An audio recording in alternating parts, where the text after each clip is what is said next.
itinuturing sa isang pinakamatandang bayan sa lalawigan na itinatag noong 1595. Kilala bilang Little Biga ng Nueva Ecija. Itinatampok dito ang mga central houses, kalsadang may kumbento at mga antigong poste ng ilaw na nagbabalik-tanaw sa panahon ng Kastilyo.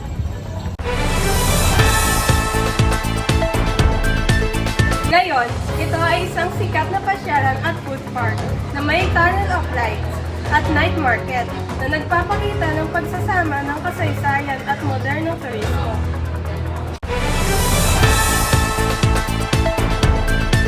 Ang ancestral house ni Juan Orliwag sa Gapan City ay isang makasaysayang tahanan na pagmamayari ng pamilyang nangyumaong senador at Secretary of Justice na si Juan Orliwag. Itinayo ito noong dekada 1920 kaya naman nagsisilbi ito parang isang time capsule na nagpapakita kung paano mamuhay ang mga kilala at mayayamang pamilya bago pa man magkaroon ng ikalawang digmaang pandaigdig. Kapag nakita mo ang bahay, mapapansin mo agad ang klaseng estilo nito. Sa loob, puno ito ng mga antigong kagamitan na gawa sa matitibay na kahoy at may malaking hagdanan na nagpapakita ng yaman ng pamilya noong unang panahon. Mayroon din itong napakalawak at maliwalas na hardwood sa labas. Dahil sa pagiging autentiko na lumang disenyo nito, napili pa nga itong maging shooting location ng ilang mga klasikong pelikulang Pilipino noon.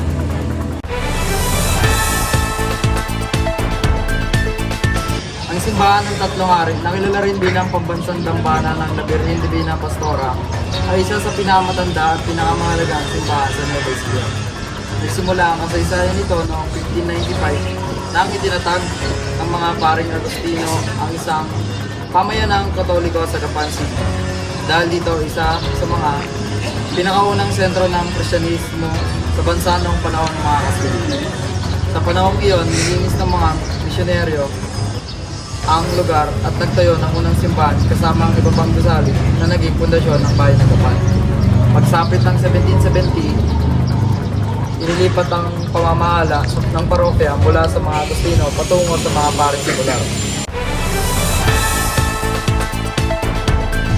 Ang kasalukuyang gusali ng simbahan ay tinayo mula 1856 hanggang 1872 sa pamuno ng mga paring Kastila. Kilala ito sa estilong Bizantine at gawa sa lokal ng Dandurio at Apog.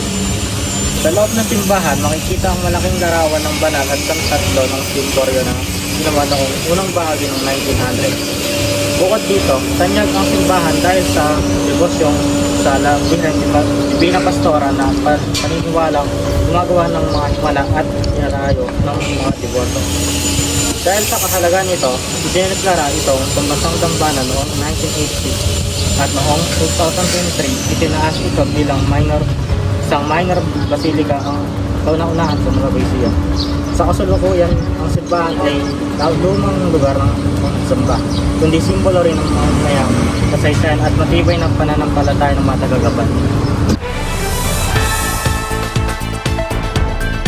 Sa loob ng mahigit 400 na taon, nakayanan ng simbahan ng iba't ibang pagsubok, tulad na lamang ng kalidad at tignagan. Ilang beses itong inayos at pinaenda.